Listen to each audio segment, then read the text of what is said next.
Bienvenue à présent dans le Club Action où nous nous intéressons de près à l'évolution des stratégies de gestion en lien avec les marchés financiers. Et pour cela, nous avons le plaisir de recevoir Nourane Charer, directeur de la gestion chez Manzartis. Bonjour Nourane Charer. Bonjour. Bonjour Nourane.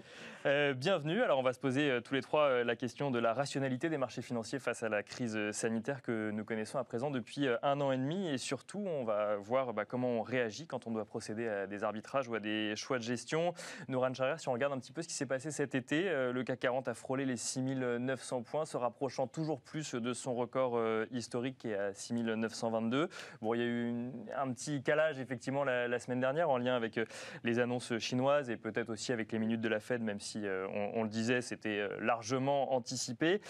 Toujours est-il que les indices continuent à progresser depuis le début de l'année, mais dans un contexte qui est toujours incertain en fait en matière d'épidémie et notamment de variant Delta ou de reprise dans différentes régions du monde. Est-ce qu'on évolue dans une situation normale selon vous ? Je pense que vous avez raison et c'est légitime aujourd'hui de se poser la question de la rationalité des marchés, puisque quand on regarde, et c'est ce que vous disiez, les marchés actions qui ont battu des records historiques, notamment aux États-Unis ou même en Europe, quand on regarde les niveaux de valorisation, sont des niveaux de valorisation qui sont extrêmement élevés, quelles que soient finalement les métriques de valorisation qu'on regarde.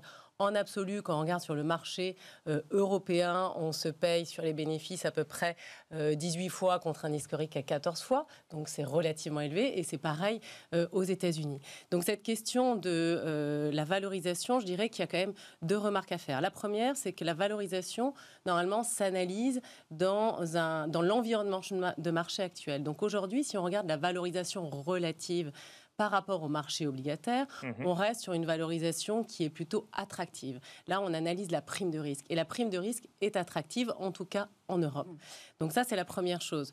La deuxième chose, c'est que quand on parle de rationalité des marchés, il faut regarder aussi ce qui se passe sur les fondamentaux économiques. Regardons ce qui se passe du côté des indicateurs économiques, que ce soit du côté de l'offre ou du côté de la demande. Donc quand on regarde la production industrielle ou les ventes au détail, on a rattrapé, voire dépassé les niveaux pré-pandémiques. C'est exactement la même chose du côté des entreprises. Quand on regarde la période de publication de résultats du 2e trimestre, qui a été de très très bonne facture, on voit effectivement que la plupart des secteurs, enfin beaucoup de secteurs en tout cas, pour ne citer le luxe, la technologie, les secteurs cycliques comme les secteurs de la chimie ou les secteurs industriels, qui ont dépassé les niveaux de croissance pré-pandémique, qui ont largement dépassé d'ailleurs les niveaux de croissance pré-pandémique. Donc finalement, tout va mieux qu'avant. En fait, les marchés ne sont pas si irrationnels que ça, parce qu'il y a quelques secteurs qui n'ont pas boursièrement dépassé les niveaux de début 2020. Donc là, on va retrouver tous les secteurs qui sont encore perturbés par cet environnement et par ces restrictions sanitaires. On va retrouver le voyage et loisirs, on va retrouver les valeurs bancaires, les utilities, les télécoms, etc. C'est des secteurs qui affichent pas des niveaux de valorisation qui sont des niveaux de valorisation très forts. Donc la question de la rationalité des marchés, on est dans des marchés, je trouve, qui sont plutôt rationnels, mais par contre, on peut être surpris par cette vigueur de la reprise, par cette vigueur de la reprise économique dans pas mal d'activités, de domaines d'activité. Alors après, on n'est pas dans un environnement et dans un environnement complètement paisible, parce qu'il y a des zones d'inquiétude, et vous l'avez dit. Il n'y a pas de lien entre crainte sanitaire et crainte économique. Je regardais par exemple vous parliez des publications d'entreprises, 87% des entreprises du S&P 500 qui publient des résultats supérieurs aux attentes. Alors pour le premier trimestre, on pouvait se dire les attentes étaient suffisamment basses pour les dépasser. Pour le 2e trimestre, on commence à se dire mais en fait c'est des entreprises qui vont presque mieux qu'avant la pandémie.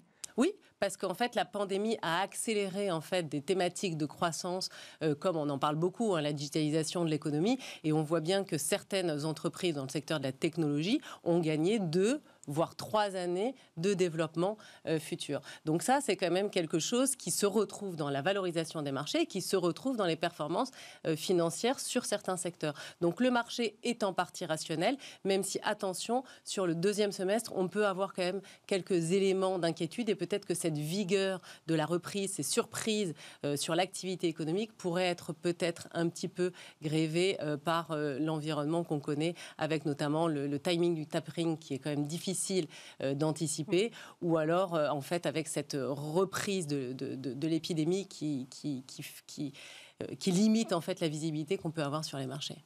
Alors, la Chine adopte son RGPD. On sait aussi qu'ils ont les riches dans le viseur. On l'a vu la semaine dernière, hein, ça a bien joué également sur les marchés, en dehors des minutes de la Fed et de la menace du tapering.